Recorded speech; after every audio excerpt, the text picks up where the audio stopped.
2009 December 30ಕ್ಕೆ ಕಂಠೀರವಾದಲ್ಲಿ ಮಾಡ್ತೀವಿ ಅಂತ ಹೇಳಿರಲಿಲ್ಲ ನಮಗೆ. ಅದು ಕೆಲವರು ತಪ್ಪಾಗಿ ತಿಳ್ಕೊಂಡಿದ್ದಾರೆ. ಕೆಲವು ಪದಗಳನ್ನು ಹೇಳೋದಕ್ಕೆ ನಮಗೆ ಕಷ್ಟ ಆಗತ್ತೆ. ಆದರೆ ಇಲ್ಲಿ ಹೂತು ಹಾಕಿರೋ ಜಾಗ ಅಲ್ಲ, ಇದು ದಹನ ಮಾಡಿರ್ತಕ್ಕಂಥ ಜಾಗ ಇತ್ತು. ಅವರ ವಿಭೂತಿ ಅಂತಂದ್ರೆ ಅವರ ಅಸ್ಥಿ, ಅದನ್ನ ಅಮ್ಮವರು ಅವ್ರಿಗೆ ಯಾಕೆ ಅನ್ನಿಸ್ತು ನಮಗೆ ಗೊತ್ತಿಲ್ಲ. ಆದರೆ ಅವರು ಒಂದು ಕಲಶದಲ್ಲಿ ಇಟ್ಕೊಂಡಿದ್ರು ಅದನ್ನು. ನಮ್ಮ ಎಲ್ಲ ಕುಟುಂಬದವ್ರಿಗೂ ಎಲ್ರಿಗೂ ಗೊತ್ತು, ನಮ್ಮ ಆಪ್ತ ಸ್ನೇಹಿತರಿಗೆ ಎಲ್ರಿಗೂ ಗೊತ್ತದು. ಒಂದು ಕಲಶದಲ್ಲಿ ಇಟ್ಟಿದ್ರು, ಅದನ್ನ ಇಡಿ ಅಂತ ಹೇಳಿದರು. 6.5 ವರ್ಷ ಎಲ್ಲಿ ಪ್ರಯತ್ನ ಮಾಡಿ ಅದು ಆಗಲಿಲ್ಲೋ, ಅದನ್ನು ಎಲ್ಲಿ ಆಗತ್ತೋ ಸ್ಮಾರಕ ಅದನ್ನು ಪ್ರತಿಷ್ಠಾಪನೆ ಮಾಡೋಣ ಅಂತ ಹೇಳಿದ್ರು. ಆಮೇಲೆ 2 ವರ್ಷಗಳ ಹಿಂದೆ 2023 ನಮ್ಮದು ಯಾವಾಗ ಅಲ್ಲಿ ಮೈಸೂರಲ್ಲಿ ಸ್ಮಾರಕ ಆಯಿತು, ಅಲ್ಲಿ ಅದಕ್ಕೆ ಮುಂಚೆ ಒಂದು ತಿಂಗಳ ಹಿಂದೆ ಅಲ್ಲಿ ಪೂಜೆ ಮಾಡಿ ಪ್ರತಿಷ್ಠಾಪನೆ ಮಾಡಿ, ಈಗ ಅಲ್ಲಿ ಏನು ಪುತ್ಥಳಿ ನಿಂತಿದೆಯೋ ಅಪ್ಪ ಅವ್ರದ್ದು, ಅದು ಆ ಒಂದು ಕಲಶದ ಮೇಲೆ ಆ ಒಂದು ಅವರ ಅಸ್ಥಿ ಮೇಲೆ ಅದು ನಿಂತ್ಕೊಂಡಿದೆ. ಅವ್ರು ನಿಂತ್ಕೊಂಡಿದ್ದಾರೆ ಅಲ್ಲಿ. ನಾವು ತುಂಬ ಶ್ರದ್ಧೆಯಿಂದ ಕೆಲಸ ಮಾಡಿದ್ದೀವಿ. ಇದರ ಹಿಂದೆ ಸಾಕಷ್ಟು ಪರಿಶ್ರಮ ಇದೆ, ಸಾಕಷ್ಟು ಹೋರಾಟ ಇದೆ. ದಯವಿಟ್ಟು ನಮ್ಮ ಮೇಲೆ ಆರೋಪಗಳನ್ನು ಹೊರಿಸ್ತಾ ಇರಬೇಡಿ.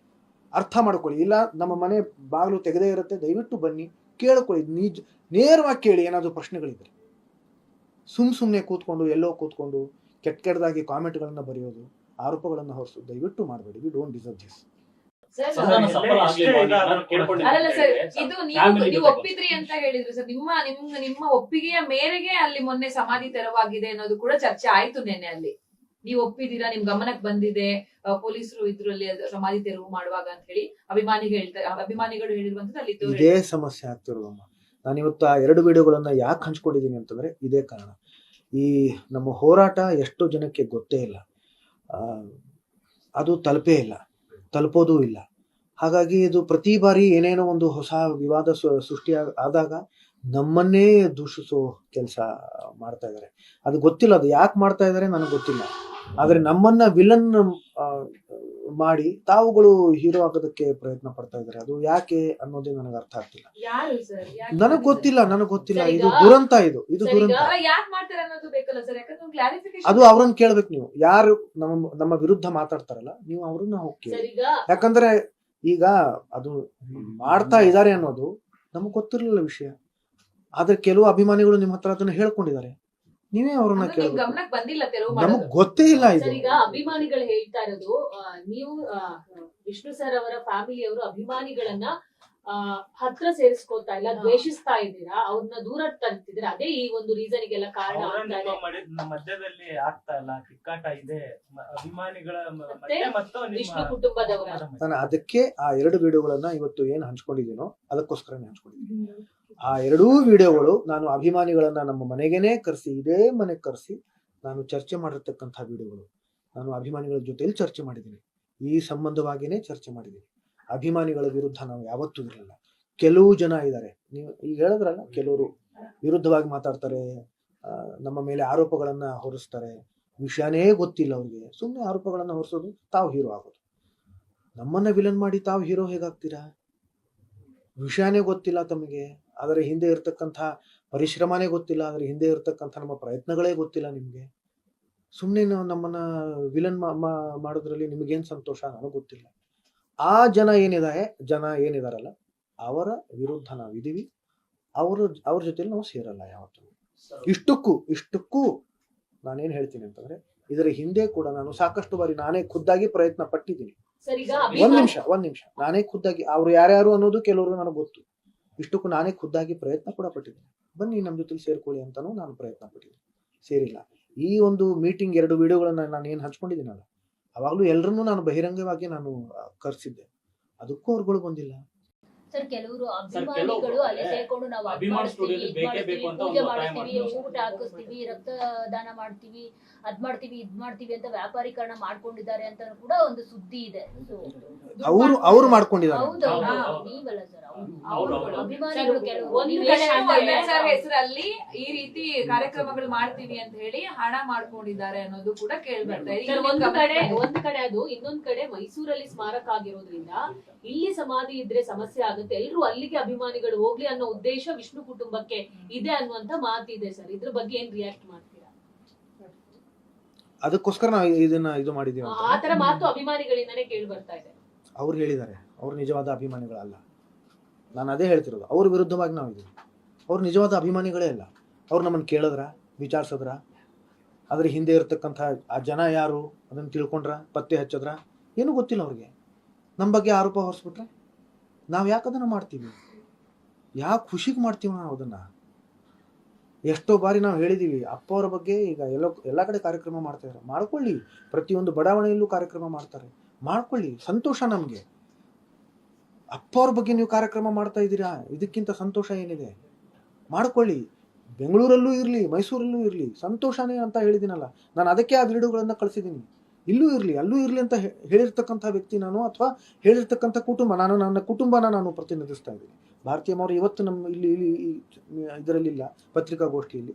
ಆದರೆ ಅವರ ಮಾತುಗಳನ್ನು ನಾನು ಹೇಳ್ತಾ ಇದ್ದೀನಿ. ನಾವು ಯಾಕೆ ಇದನ್ನು ತೆರವುಗೊಳಿಸ್ಬೇಕು ಅಂತ ಅನ್ಕೊಳ್ತೀವಿ? ಆ ಥರ ಮನಸ್ಸು ನಮ್ಗೆ ಬರುತ್ತೆ. ನೀವೇ ಯೋಚನೆ ಮಾಡಿ. ನಿಮಗೆಷ್ಟು ಪ್ರೀತಿ ಇದೆಯೋ ನಮಗೆ ಅದಕ್ಕಿಂತ ಹೆಚ್ಚು ಪ್ರೀತಿ ಇದೆ ರಾಜ. ಎದೆ ತಟ್ಕೊಂಡು ಹೇಳ್ತೀನಿ ನಾನು ಇದನ್ನು. ನಿಮಗೆ ವಿಷ್ಣುವರ್ಧನ್, ಸಾಹಸ ಸಿಂಹ ವಿಷ್ಣುವರ್ಧನ್ ಅಂತ ನಿಮಗೆ ಏನು ಪ್ರೀತಿ ಇದೆಯೋ, ನಮಗೆ ಅಪ್ಪ ಅವ್ರು ಅನ್ನೋದು ಪ್ರೀತಿ ಇದೆ ರಾಜ. ಅರ್ಥ ಮಾಡ್ಕೊಳ್ಳಿ ಇದನ್ನ. ನಾವು ಯಾಕೆ ಅದನ್ನ ಆ ಥರ ಆಗ್ಬೇಕು ಅಂತ ಬಯಸ್ತೀವಿ ಹೇಳಿ? ಬಾಯಿ ಮಾತಿಗೆ ನಾವು ಅಪ್ಪ ಅಂತ ಹೇಳಲ್ಲ. ಯಾಕೆ ಆ ಥರ ಅನ್ಕೊಳ್ತೀವಿ? ಆಮೇಲೆ ನೀವು ಯಾಕೆ ಆ ಥರ ಅನ್ಕೊಳ್ತೀರಿ? ಕುಟುಂಬದವರು ಯಾಕೆ ವಿಲನ್ ಯಾಕೆ ಅನ್ಕೊಳ್ತೀರಿ ಕುಟುಂಬದವ್ರನ್ನ? ಇವತ್ತು ಅಷ್ಟು ದೊಡ್ಡ ಸ್ಮಾರಕ ಆಗಿದೆ. ಹೇಗಾಯ್ತು ರಾಜ? ಅದು ಹೇಗಾಯ್ತು? 5 ಎಕರೆ ಜಾಗದಲ್ಲಾಗಿದೆ. ಅದಕ್ಕೂ ನಮ್ಮ ಮೇಲೆ ಆರೋಪ ಹೊರಿಸಿದ್ರು. ವ್ಯಾಪಾರೀಕರಣ. ಹೇಗೆ ವ್ಯಾಪಾರೀಕರಣ? ಸರ್ಕಾರದ ದುಡ್ಡು, ಸರ್ಕಾರದ ಜಾಗ, ಸರ್ಕಾರದ ಯೋಜನೆ, ಹೇಗೆ ದುಡ್ಡು, ಹೇಗೆ ವ್ಯಾಪಾರೀಕರಣ? ನಮ್ಮ ಮೇಲೆ ಯಾಕೆ ಆರೋಪ? ನಾವು ಎಷ್ಟು ಬಾರಿ ಕಚೇರಿಗಳನ್ನು ಅಲ್ದಿದ್ದೀವಿ ಗೊತ್ತಾ ನಿಮಗೆ? ನಾನು ಪ್ರತಿಯೊಂದು ವಿಡಿಯೋಗಳನ್ನು ಅವಾಗ ಅಷ್ಟೊಂದು ಸಾಮಾಜಿಕ ಜಾಲತಾಣನೂ ಇರಲಿಲ್ಲ. ಪ್ರತಿಯೊಂದು ಜಾಗಕ್ಕೆ ಹೋದಾಗ ನಾನು ವಿಡಿಯೋಗಳನ್ನು ಹಂಚ್ಕೊಳ್ತಾ ಇರಲಿಲ್ಲ, ಹಂಚ್ಕೊಂಡೂ ಇಲ್ಲ. ನಾನು ಅಂದ್ರೆ ನಾನು ಒಬ್ಬನೇ ಅಲ್ಲ, ಅಮ್ಮ ಆ್ಯಂಡ್ ನಾನು ಇಬ್ರು. ಎಷ್ಟು ಅಲ್ದಿದ್ದೀವಿ ಗೊತ್ತಾ ನಿಮಗೆ? ಏನು ಪ್ರಯತ್ನಗಳ ಬಗ್ಗೆ ಗೊತ್ತೇ ಇಲ್ಲ ನಿಮಗೆ. ಹೇಗೆ ನೀವು ಮಾತಾಡ್ತೀರಿ? ಆರೋಪಗಳನ್ನು ಯಾಕೆ ಹೊರಿಸ್ತೀರಿ? ನಮ್ಮ ಜೊತೆಲಿ ಸೇರ್ಕೊಳ್ಳಿ ಅಂತ ಕೇಳ್ತಾ ಇದ್ದೀನಿ ನಾನು. ನೀವುಗಳೇ ನಮ್ಮ ಶಕ್ತಿ ಅಂತ ಕೇಳ್ಕೊತಾ ಇದ್ದೀನಿ ನಾನು. ಸಿಂಹಗಳು ಅಂತ ಹೇಳ್ತಾ ಇದ್ದೀನಿ, ಸಿಂಹಿಣಿಯರು ಅಂತ ಹೇಳ್ತಾ ಇದ್ದೀನಿ. ಸುಮ್ಮನೆ ಬಾಯಿ ಮಾತಿಗೆ ಹೇಳಲ್ಲ ನಾನು ಅದನ್ನು. ನಿಮ್ಮ ಶಕ್ತಿ ಏನು ಅನ್ನೋದು ನನಗೆ ಗೊತ್ತು. ಆದರೆ ನಿಮ್ಮ ಮಧ್ಯ, ನಮ್ಮ ಮತ್ತೆ ನಿಮ್ಮ ಅಂತಂದ್ರೆ ನಿಜವಾದ ಅಭಿಮಾನಿಗಳ ಮಧ್ಯ ಯಾರಾದರೂ ಬಿರುಕು ಬೀಳಿಸ್ತಾ ಇದ್ದಾರೆ. ಅದನ್ನು ಯಾರು ಅಂತ ಪತ್ತೆ ಹಚ್ಚಿ. ಸುಮ್ಮನೆ ಆರೋಪಗಳನ್ನು ಹೊರಿಸ್ತಾರೆ. ಅವ್ರನ್ನ ಕೇಳಿ, ಗೊತ್ತಾ ಅವ್ರಿಗೆ? ತಿಳ್ಕೊಂಡಿದಾರ ಅವರು? ಪತ್ತೆ ಹಚ್ಚಿದಾರ? ಸುಮ್ಮನೆ ಹೇಳ್ಬಿಟ್ರೆ ಮಾತಿಗೆ ಬಂದಿದ್ದು ಏನೇನೋ ಹೇಳ್ಕೊಂಡು ಕಾಮೆಂಟ್ಗಳು ನೋಡ್ತಾ ಇದ್ದೀನಿ ಸಾಮಾಜಿಕ ಜಾಲತಾಣಗಳಲ್ಲಿ. ಅರೆ, we don't deserve this treatment at all. We don't deserve this. ತಿಳ್ಕೊಳ್ಳಿ, ಇದರ ಹಿಂದೆ ಆಗಿರ್ತಕ್ಕಂಥ ಪರಿಶ್ರಮನ ತಿಳ್ಕೊಳ್ಳಿ, ಹೋರಾಟ ತಿಳ್ಕೊಳ್ಳಿ. ಏನು ಗೊತ್ತಿಲ್ಲದೆ ದಯವಿಟ್ಟು ಮಾತಾಡೋಕೆ ಹೋಗಬೇಡಿ. ನಿಮ್ಮನ್ನೆಲ್ಲ ನಾವು ಪ್ರೀತಿಸ್ತೀವಿ ರಾಜ, ನಿಮ್ಮನ್ನೆಲ್ಲ ತುಂಬಾ ಪ್ರೀತಿಸ್ತೀವಿ ನಾವು.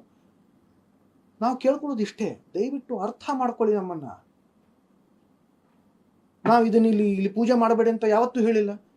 ಮಾಡ್ಕೊಳ್ಳೋದಕ್ಕೆ ಅವಕಾಶ ಮಾಡಿಕೊಡಿ ಅಂತ ಕೇಳ್ಕೊಂಡಿದ್ದೀವಿ. ಸ್ಮಾರಕ ಆಗೋದೇ ಇಲ್ಲ ಅಂತ ಗೊತ್ತಾದ ಮೇಲೆ 6.5 ವರ್ಷ ಪ್ರಯತ್ನ ಪಟ್ಟಿದ್ದೀವಿ. ನಾನು ಎಷ್ಟೋ ಸತಿ ಹೇಳಿದ್ದೀನಿ ಕೂಡ, ಸರ್ ನಮ್ಮ ಇಲ್ಲಿ ಚಪ್ಪಲಿ ಸೌದಿಲ್ಲ, ನಮ್ಮ ಕಾಲುಗಳೇ ಸೌದು ಹೋಗಿದೆ ಅಂತ. ಅಷ್ಟು ಅಲ್ದು ನಮ್ಗೆ ಸಾಕಾಗಿ ಹೋಗಿತ್ತು. ಮಾನ್ಯ ಮುಖ್ಯಮಂತ್ರಿಗಳೇ ನಮಗೆ ಸೂಚಿಸಿದ್ರು, ಇಲ್ಲ ಆಗ್ತಾ ಇಲ್ಲ, ಬೇರೆ ಕಡೆ ಹೋಗಿ.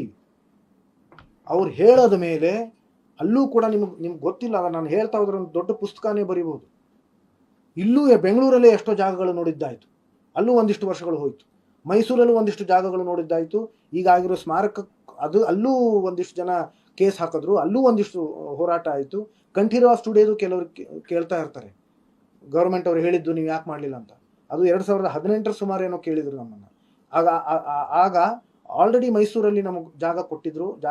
ಜಾಗದ ಬಗ್ಗೆ ಎಲ್ಲ ಮಾತುಗಳಾಗಿದ್ದು, ಕೋರ್ಟ್ ಕೇಸ್ ಏನೋ ಒಂದು ಸ್ವಲ್ಪ ದಿವಸದಲ್ಲಿ ಮುಗಿಯುತ್ತೆ, ಅಲ್ಲೇ ನೀವು ಸ್ಮಾರಕ ಕಟ್ಟಬಹುದು ಅಂತ ಹೇಳಿದ್ರು.